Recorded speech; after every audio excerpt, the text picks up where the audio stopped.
Majority of politicians या कोई भी सक्सेसफुल होगा तो वो लोग अपने बच्चों को बाहर भेज देते हैं for studies, for business, for job, for anything. Even middle class लोग आज के डेट में, like I my self come from an education field, मेरे खुद के स्टूडेंट्स हैं कॉलेज के जिनका अल्टीमेट गोल हो जाता है कि मैम बाहर जाना है पढ़ने या जॉब के लिए। अब इसमें ऐसा है कि ब्रेन ड्रेन हो रहा है, वही माइंड्स बाहर की कंट्रीज़ के लिए ज़्यादा काम कर रहे हैं कंपेयर टू इंडिया। तो उस ब्रेन ड्रेन को रोकने के लिए क्या किया जा सकता है? All three of you, anyone can answer please. Thank you for the question. Let me tell you, I'll answer it with me. I mean, હું છે ને આનો જવાબ પહેલાં પોતાની રીતે આપવા માગું છું, મારા પોતાના જીવન વિશે, મારા જ પોતાનું એક્ઝામ્પલ લઈને, અને પછી હું સરને રિક્વેસ્ટ કરીશ કે એઝ અ પોલિસી લેવલ આ વસ્તુમાં શું થઈ શકે. So let me tell you, I am a father to a very wonderful child. He has recently completed his 12th standard examination, right? And I run a university. I'm a DG and a vice chancellor with a university. હવે fortunately, I have been good at education અને ભગવાનની દયાથી, માતા પિતાના આશીર્વાદથી મારો દીકરો પણ ભણવામાં ખૂબ સારો છે અને he has been a topper. એને 10th માં ICSE બોર્ડ ટોપ કર્યું હતું. He was all India rank 1 અને currently he is in 12th. અને he has never depended upon either parents or coaching centers for his education. He studies of his own. He was groomed like that કે તમારે જાતે કરવું પડે અને જાતે જ કરવાનું. નાઉ મારે બહુ જ સરસ એનેક્ડોટ છે, હું તમને કહું. 4 મહિના 5 મહિના પહેલાં અમારી જ યુનિવર્સિટીના 3-4 વિદ્યાર્થીઓ આવ્યા હતા અને એમને ફરિયાદ હતી કે સર અમને કમ્પ્યુટર લેબમાં 6 કલાકની જગ્યાએ 4 જ કલાક બેસવા મળે છે અને 2 કલાક અમને ઓછા પડે છે. એમને એક ફરિયાદ હતી. હું તમને મારા જ વિદ્યાર્થીઓની, મારી જ યુનિવર્સિટીની ફરિયાદ જણાવું છું. I am very happy to admit this. I am in education to bring a change. I am not here for any professional purposes. I am in education to do whatever I can do at my little self. તો મારા જ વિદ્યાર્થીઓ મારી પાસે આવ્યા, 8-10 વિદ્યાર્થીઓ ટોળું કરીને આવ્યા કે સર અમને લેબમાં, બીટેકના વિદ્યાર્થીઓ છે, they do engineering with us, they do engineering in artificial intelligence and machine learning. અને મને કહે સર અમને 4 જ કલાક તમે લેબ આપો છો, અમને 2 કલાક ઓછા પડે છે. અને દે વર વેરી ફ્રસ્ટ્રેટેડ, બહુ જ ગુસ્સે હતા કે સાહેબ આવી કેવી સિસ્ટમ કે તમે બાળકોને 2 કલાક વધારે તમારા કમ્પ્યુટર લેબનો એક્સેસ ના આપી શકો. નાઉ માય લિમિટેશન વોઝ કે વી run in 2 shifts. So one shift gets over, the second shift comes in and they want to do extra practice.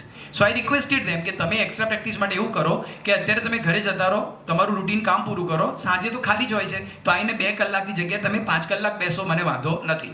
તો એમાંથી એક વિદ્યાર્થીએ મને કીધું કે સાહેબ તમે તમારા બાળકને આ યુનિવર્સિટીમાં ભણાવશો?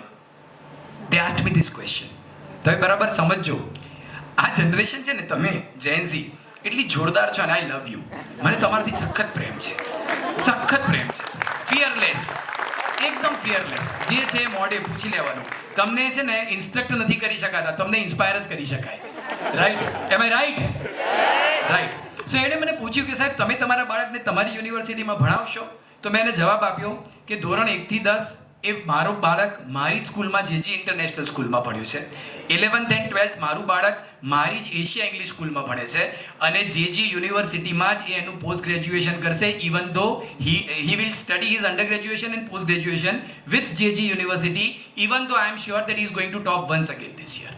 Right? મારું કહેવાનો આશય શું છે હું તમને કહું કે મારું બાળક, જો હું જે સંસ્થા ચલાવું એ સંસ્થામાં મને વિશ્વાસ હોય અને હું મારા બાળકને ત્યાં ભણાવી શકતો હોઉં ને, તો જ હું તમારામાંથી કોઈને વિનંતી કરું કે તમારા ભાઈને, તમારા બહેનને કે તમારા બાળકને મારા ત્યાં મોકલો. Am I correct?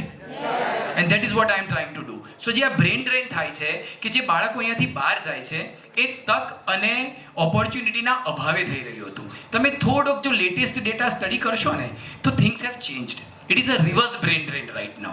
તમે અત્યારે જુઓ છો કે ઇઝરાયલ, ઈરાન, મિડલ ઇસ્ટ બધી કન્ટ્રીમાં અત્યારે શું થઈ રહ્યું છે, ઓસ્ટ્રેલિયામાં શું થઈ રહ્યું છે, કેનેડામાં શું થઈ રહ્યું છે. There are so many problems.